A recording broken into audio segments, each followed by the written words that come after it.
좋아요, 구독. 글로벌 투자은행 HSBC, 홍콩 상하이 은행이 채권 매수의 적기는 지금이다라고 주장을 했습니다. 역사적으로 볼 때 연준이 긴축적인 통화 정책을 일단락한 뒤에 이 석 달 뒤부터 채권 가격이 상승해 왔기 때문이라고 하는데요. 이는 지난 9번의 긴축 주기 중에 무려 8번에 해당되는 것으로 알려져 있는 상황입니다. 이에 대해서 좀 짚어볼 필요가 있을 것 같은데요. 최근에 이제 금리가 인상을 하면서 채권의 매력도는 좀 떨어졌었단 말이죠. 근데 이제는 채권 상승 전환에 나설 수 있을 걸로 보시나요? 좀 정확하게 얘기를 하자면요. 네. 이건 좀 여러분들 좀 집중해서 들으셨으면 좋겠어요. 예. 이건 진짜 집중을 하세요. 이거 채권 투자하신 분들 굉장히 많으실 건데, 네. 저는 제가 생각하는 시나리오가 가능성이 제일 높다고 생각을 하거든요. 예. 여러분 채권은요, 일단 화면 보면서 좀 얘기를 드릴게요. 네, 좋습니다.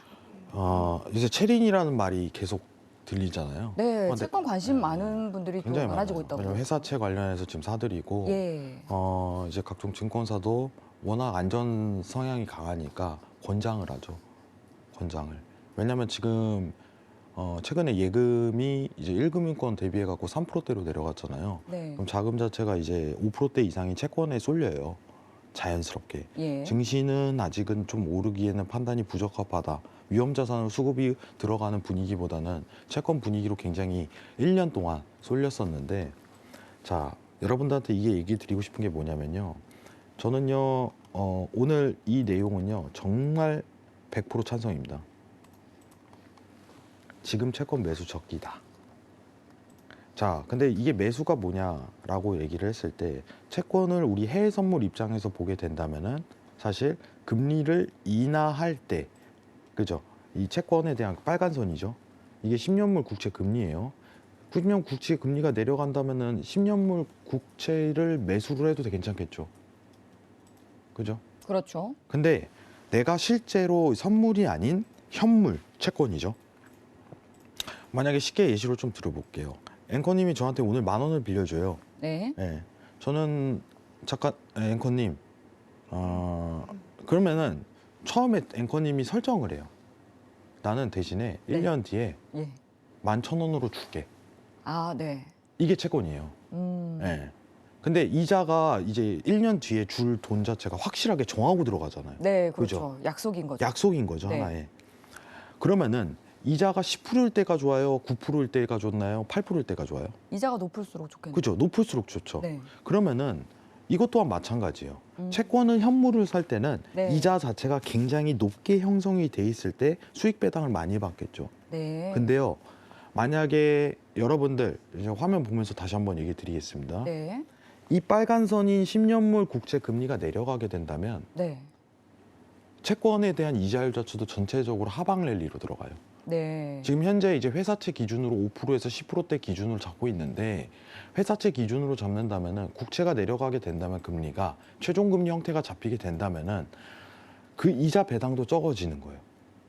지금 굉장히 채권에 대한 이자가 높게 형성돼 있습니다.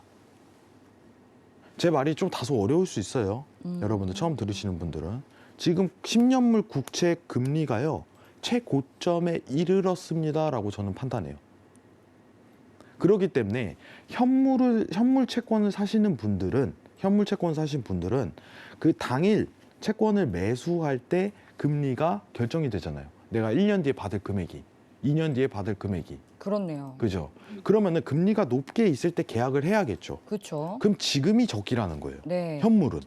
어떻게 보면 약간 적금 개념과 비슷하네요. 그죠? 네. 근데 앞으로 국채 금리가 어떻게 될 것 같습니까, 해왕님? 이렇게 얘기를 했을 때, 네. 만약에 우리가 미국 연준이 최종 금리를 결정을 하게 된다면 예. 10년물 국채 금리는 하방으로 떨어져요. 그러네요. 과거 2011년도, 13년도에 제가 그랬다고 표를 보여드렸었잖아요. 네. 지난 시간에, 지난주였죠, 이 시간대에. 이게 내려가게 돼 있어요. 근데 지금 어떤 분위기예요, 여러분들? 페드가? FOMC가 어떤 분위기죠? 지금 조금씩 보폭을 좁히고 있잖아요. 그렇죠. 지금 어떻게 이제 최종금리 할까 말까? 뭐 이런 시기예요. 네. 그러면은 이 시기가 조만간 도래된다면은 국채 금리는요, 하방 랠리로 들어갈 수밖에 없어요. 예. 그러면 채권 금리는 어떻겠어요? 지금 최고점이라 이거예요. 그렇네요. 지금 계약 타이밍이다. 나는 안전자산으로 형태를 좀 가지고 있을 거면 네. 지금 채권 회사채 금리 자체가 최고점으로 형성돼 있으니까 예. 투자에 대한 부분이 굉장히 음, 적기다 그렇네요. 라고 판단할 수 있겠죠. 지금 역사적으로 볼 때도 금리가 좀 높은 상황인가요? 역사적으로 금리가 높은 때죠. 예. 굉장히 높은 때죠. 네. 네. 근데 채권이라는 게 굉장히 생각하시는 것보다 여러분 안전해요. 음, 여러분들이. 주식 시장보다도 더 큰 시장이라고 훨씬 큰 짚어주셨잖아요. 시장이고 예. 이건 하나의 계약 관계잖아요. 네. 앵커님 만약에 제가 채무자고 채권자예요. 예. 예. 그러면은 저는 10,000원, 11,000원을 무조건 갚아야 돼요. 안 갚으면은 그냥 자동 파산됩니다. 예. 디폴트에 알아서 빠지겠죠. 예. 근데 그 등급을 나눠요. 신용 등급 평가를 하고 그 등급이 높은 채권이 이자 배당이 적겠죠, 당연히. 네. 예. 근데 안전한 기업, 안전한 회사에 대한 회사 채권도 지금 8%대 이상에 대한 금리를 유지하고 있는 게 지금 현실이에요. 네. 채권 괜찮네요. 예로 좀 들어보죠. 네. 이거 회사 얘기를 해도 괜찮나? 최근 나온 아니면 거? 예를 들면 앞글자만 따서라도 뭐 예. 얘기해 주시면. 그래서 건설 안 좋잖아요. 예. 건설주가. 네. 건설주가 최근에 채권이 이렇게 나왔어요. 음, 근데 5.5%예요. 네. 이번에 이벤트 네. 나온 게. 예. 근데 지급 보증을 그 자회사인 케미칼에서 해버려요. 네. 그러면 어떻게 되겠어요? 롯데건설, 건설이 B 처리 되겠습니다. B 건설사가 파산을 L 건설사가. 하더라도 네. 여기서 지급 보증되니까 이건 완전 안전빵이에요. 네. 네. 그렇네요. 왜냐면 여기 있는 현금 시드가 유동 엄청난 회사니까 네, 네. 이 케미칼 믿을 회사는 구석이 또 네. 있는 거네요. 이렇게 지급 보증을 해준대잖아. 예. 그러니까 이자가 낮은 거죠, 5.5%로. 아. 이런 거는 AAA 이런 식으로 등급이 매겨서 네. 이자가 5.5%예요. 그러면은 예금보다 낫네?라고 판단할 수 있겠죠. 예. 근데 대부분이 우리는 이제 은행 가갖고 이렇게 상담 창구에 딱 앉아갖고 저 적금 들러왔는데요, 네. 예금 들러왔는데요. 이러면 그러니까요. 쉽잖아. 근데 우리가 채권을 사려면요, HTS에서 어떻게 사는지 뭐 해야 되는지 네. 직접 투자를 해야 되는데 그거 자체가 이미 이 시장에 엄청나게 내포되지는 않았어요. 아직까지는. 네. 되게 어렵죠. 많은 분들이 좀 잘 모르실 것 네, 같아요. 많이 몰라요. 네. 근데 만약 그런 부분을 투자를 포트폴리오를 늘리게 된다면은 굉장히 좋은 효과가 있다 이거예요. 자, 근데 제가 얘기하고 싶은 부분은 뭐냐면은 네. 선물 기준으로 채권을 매수하는 건 나쁘지 않습니다. 예, 이건 나쁘지가 않아요. 근데 지금 채권에 대한 현물 계약은 그 당일 계약이에요. 당일 기준으로 금리가 형성되는 거기 때문에 그 기준치가 지금은 최고조에 이르렀기 때문에 현물 계약 기준은 지금이 적기라는 거예요. 지금 오늘 나오는 외신에 대한 내용은 채권 매수 적기인 까닭은 라고 했을 때 앞으로 10년물 국채 모든 금리는 기준금리에 대한 형태가 아니라 국채 금리 형태 기준으로 갑니다. 여러분들.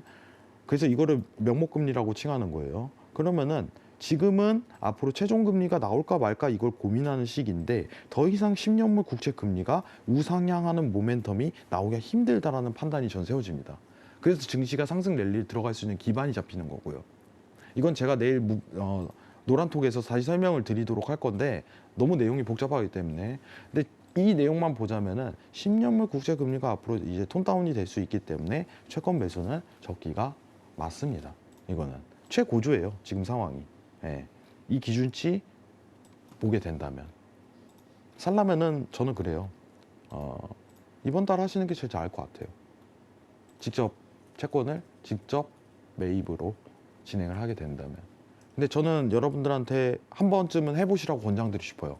단돈 10만 원이라도 10만 원이라도 할 수 있거든요. 아주 소액으로. 이 채권은요 10,000원으로도 할 수 있어요. 여러분들. 예. 해볼 만해요. 한 번은 내가 이거를 한번 투자를 해보자. 만 원을 투자해서 단돈 500원이라도 1년에 벌어보세요. 그럼 이거에 대한 이해도 자체가 높아져요. 그럼 하나의 포트 구성으로 여러분들 들어갈 수 있다는 겁니다. 아시겠죠? 우리는 여러분들 부동산을 알고 있고 주식을 알고 있고 선물을 알고 있고 이제 채권만 알면 돼요. 여러분들. 각종 상품에 대한 부분을 어떤 식으로 투자를 할지 이 부분을 결정하는 다양성이 놓여 있잖아요. 그죠? 해선이 매수 매도가 있듯이 다양한 방향성을 우리는 투자 포트폴리오로 구성할 수 있는 능력을 갖춰야 돼요. 한 번쯤은 저는 아주 소액으로라도 시도해 보시는 걸 좀 권장드리는 편입니다. 이거는 이번 오늘 헤드라인은 저는 99% 맞는 말이라고 생각을 합니다. 이상입니다. 좋아요, 구독.